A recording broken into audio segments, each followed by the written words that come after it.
Yep. Questions for Brad? Brad, Xavier, what made him stand out as a guy that could help this group, and how big of a role do you see him having with this team?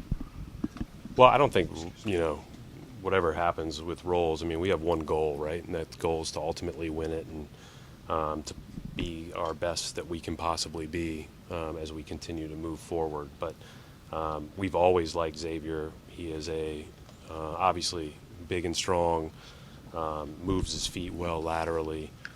So he's been able to guard a number of people at a number of different positions well. Above that, he plays the game for the right reasons, right? He competes, he passes, thinks the game well. All the stuff that we've been fortunate with the guys we have around our best players that they've brought to the table. He knows how to play. So we're excited to have him. He's a guy that we've always, liked and thought could be of help. We'll see how that stuff all plays itself out. I mean, at the end of the day, there's what it does is it gives us a lot of flexibility. I mean, our coaches have, we've started with a quote smaller lineup most of the year, but we play several minutes a game with a big lineup. It just hopefully gives us, more options to do either. Right. We all like to think of trade deadline as immediate help, but how much of the consideration was long term on, what we would assume decent contracts? Yeah. Where the financial situation. Well, I think the first of all, I think that it depends on just where you are as your team and where you are in this situation, right? So, for us, we have a rotation group of players that has played awfully well together. Beyond just 6, 7, 8 guys, right? We've got several guys that have played awfully well together. So, you want to be able to add to the depth of the group without throwing off the equilibrium of the group necessarily. But that can happen too in these types of deals. But then also, what can we do to get guys in the building that we think, they could certainly help us now and add to our group, but also, be able to hopefully manage and navigate some of the things we're going to have to manage and navigate over the next few months and years.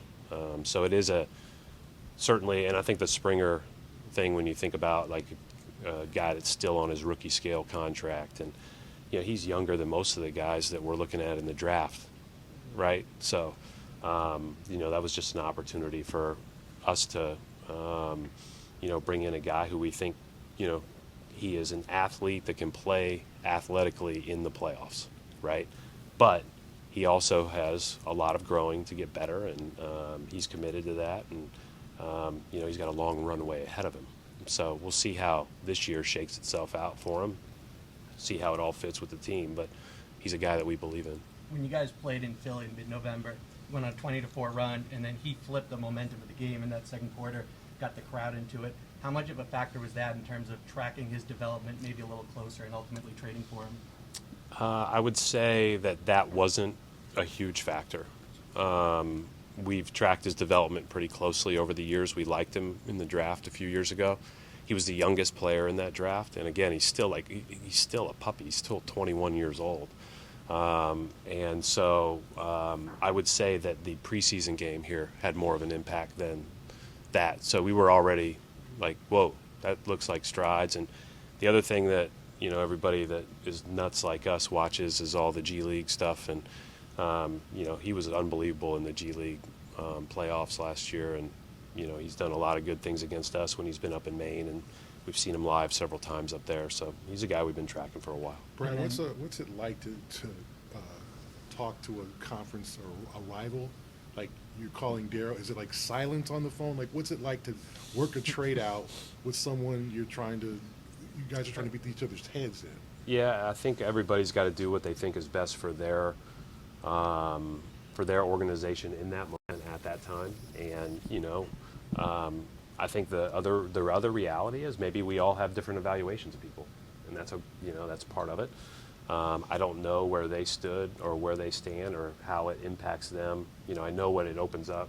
All of the stuff they've done for the next few years. But I think that ultimately we just have to look at where are we, how can we maybe try to do things that can help us improve by the margins now, but also give us chances to hit on guys later that we otherwise can't get, right? I mean, you know, in the draft that Springer went in, I think we had the 45th pick. The next year we had the 53rd pick. You know, again, this year, even with a late first rounder or, you know, whatever that Dallas second becomes, we're going to be talking about guys in a lot of cases that are older than the guy that we just traded for that's a third-year pro. So it's just how do you best maximize within your group? And I think you have to throw out some of the who's on the other side and all that stuff and just do what you think is best for your group. You guys made that trade pretty close to 3. What was the day like for you guys yesterday with you guys had the grant TPE? Were you weighing a lot of options over the course of the day? Did the Jaden deal come up later? We weren't. After we got Xavier, there wasn't much motivation or like, you know, we knew that what we had from the standpoint of, you know, another big that could play alongside, you know, Al and Kristaps, but also as a standalone big, like could give you depth. That was our biggest area of focus, and from that point, it was just continuing to circle back on some of these young prospects around the league that we were most intrigued by, that we could take into the TPE with a second round pick or so. So Jaden, we had talked about several times for several months before that we would have an interest should they be desiring to move him, and so that kind of came across. You know, we've had several. I'd say that stuff, you know, over the course of 2 weeks gets brought up a couple of times, and then you're just ready to make a decision on the trade deadline day. So I wouldn't say it was like, you know, we were sweating over decision making at that time. It was more, okay, if this happens, we'll probably do that. And you guys have the open roster spot now still. Do you expect to be patient with that Yes. as things progress here? Like, what are you evaluating that spot for eventually for this group? Well, I think we just have to see. Number one is if there's somebody that can, again, provide great depth for our group. But I don't anticipate, you know, a person that vaults into our, you know, every night rotation. After acquiring Xavier, is the plan to keep Nimi on a two-way deal? We have to continue to evaluate everything for that, you know, last roster spot we have open. But Nimi's done a great job. Like, he's done a great job. How much confidence do you have, based on what the team's done so far, that you guys are on track for that championship this year? How much more do you still have to see from this? I mean, there's so much that has to happen to even give yourself a chance. I mean, we could, you know, we're good enough to make a deep run and potentially win it, and the other teams are good enough to beat us in the first round. And so we have to continue to improve as a team. We have to make sure that we are focused on the right stuff. We have to stay unselfish. We have to stay about the team, and we just have to keep getting better. I mean, that's the reality of it. This is high-level competition with a lot of good teams. This is not, you know, nothing is done on paper. Everything will be done on the court. You've talked a little bit about it, but how important was it to you to add pieces without touching the rotation that you already had? I mean, I just think the way that they play together, the understanding of how to play together, and it goes beyond our, you know, the guys everybody talks about. I mean, there's been several games this year where I thought our starters, you know, started the game okay, and then our bench came in and just flipped it, right? And so I've been really encouraged by how all those groups have combined to play well together. So, you know, there wasn't, you know, it was pretty obvious that we weren't going to make a big move just because, you know, when you start looking at what we can send out with the basketball constraints that we now have with the second apron and where we are and what we could take back, you know, it wasn't going to be high money just because our high money guys are all playing great for us and all critical parts of our team. That second apron. So you're going to remain a second apron team for the rest of the season? Is that kind of where you guys are, or is it possible that you can get underneath it? I would say we are. Okay. So how does that impact? How does that impact the moves going forward? I mean, this is a whole. I mean, new... all of the basketball penalties. There are some now that you feel they will increase this summer, and then they increase the following year as well. And there will be things that we'll all really have to factor in, you know, when those things happen. And so that'll, you know, I think the obvious ones as you enter this summer, if you are over the second apron, is the ability to make trades is tougher, right? And it's tougher in a lot of ways, but the ability to aggregate contracts and those type of things are all things that you have to consider. You can't send cash out in deals if you're a second apron team after this year. So there's a lot to consider, and everything we've done has at least an eye towards what those things that we'll have to balance are moving forward. Final couple questions. Brad, how do you view the trade deadline? You've made a move, every year that you've been in this position. Is there value there? Just trying to, it depends on where you are as a group. A couple years ago, I felt like we were a little bit better than our record, and the Derek White thing was like good for the near term, but also it just made sense, like moving forward. Like he was just going to be a good fit, whether it took him time or not. And that was pretty obvious.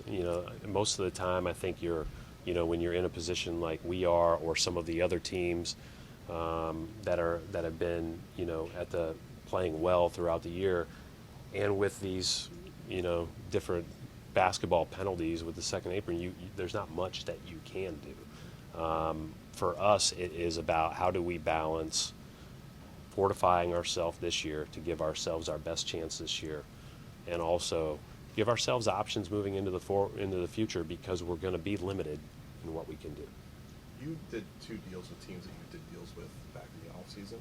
How have you found these first few years on the job, the kind of weird dynamic of having to cooperate with your competitors has been, which is kind of different than what you were doing when you were coaching?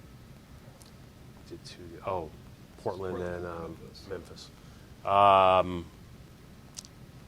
So you asked about, say the second part. What's the dynamic like working with your competitors to get deals done that work for both sides? And just Well, I think everybody in these positions that are making calls for teams, and it's not just me, it's our front office that's talking to teams throughout the year. I think you have to have there's a healthy relationship with the other teams. I have a lot of respect for all of the other teams and the front offices. And listen, this is a really well-run league, and really smart people in all of these buildings, and it is something that you just have to respect the level of competition, and you have to respect how hard it is to win, and you're respectful of the people that you're working with. I think you have to be able to maintain positive relationships with people, in addition to compete with them.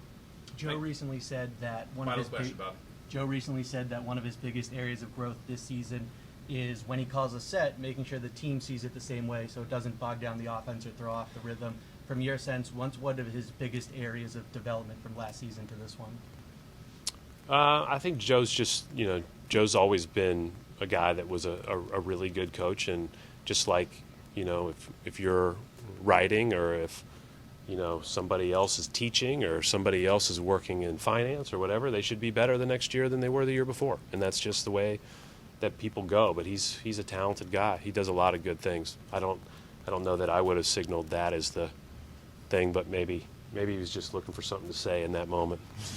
But he's running a bunch of good stuff, and our guys are doing a good job. Thank you, Brad. Thank you.